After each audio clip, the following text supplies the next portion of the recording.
In this video, inshallah, I'm going to explain to you the feature and function of a vowel. What exactly is a vowel? Why do we have it? Every language has vowels.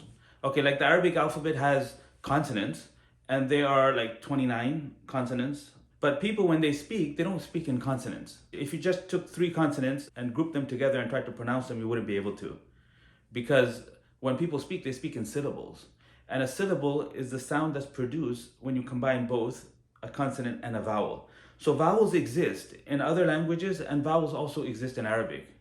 So in Arabic, the vowels are there to do the same thing that they're needed for in other languages as well. In other words, they make the words pronounceable. In English, that's pretty much it. The reason why we have vowels in English is because without them, we wouldn't be able to pronounce. In Arabic, they do more. They actually add meaning. So we have a meaning coming from the letters, and then we have more meaning coming from the vowels. So there's vowels within the middle of the word, and then there's vowels that are at the end of the word. And this is something that's unique to the Arabic language, and it's not there in any other language.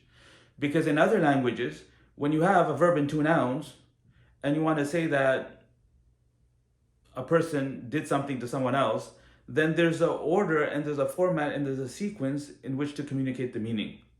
So in English, the one doing the verb would be at the front, the verb would be in the middle, and the object of the verb would be at the end, and this is rigid. And you say, Zayd hit Amr. In Arabic, sequence does not determine grammar. So there's no rule that says that the subject has to come before the object. That's not true. So when you have a verb and 2 nouns, you can literally arrange that in numerous ways. So when we have flexibility in the word order, then we need some way of being able to tell who's doing what. So the vowels at the end of the nouns, this is what they do. So when we're reading a text, then we need to be able to place the last letter vowels correctly. Because if we place them incorrectly, then that changes the meaning of the entire sentence, and the author's intent gets lost. So this is why you need to learn this.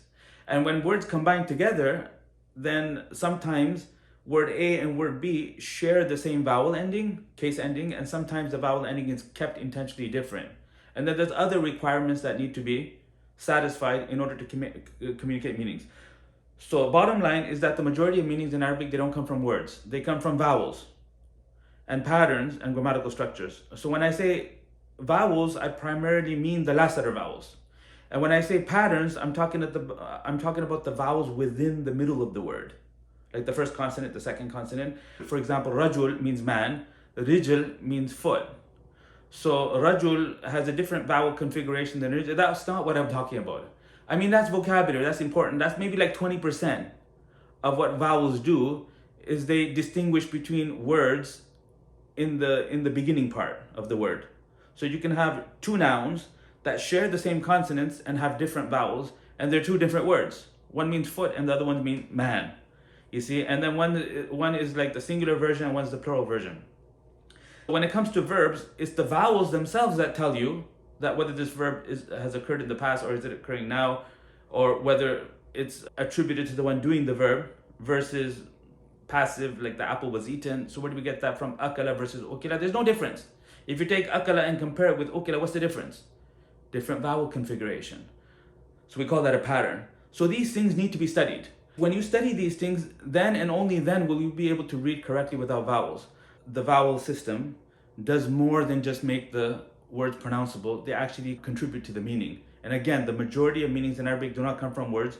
They come from vowels and patterns and grammatical structures. And all of this I've explained in a video that's about 3 hours long, and it's not meant to be watched in a single sitting. You can go through it over a number of days. And inshallah, when you do that, you'll learn half of what you need to know in terms of comprehension of Arabic. And you can watch that video here. And I look forward to speaking with you soon. Assalamu alaikum wa rahmatullahi wa barakatuh.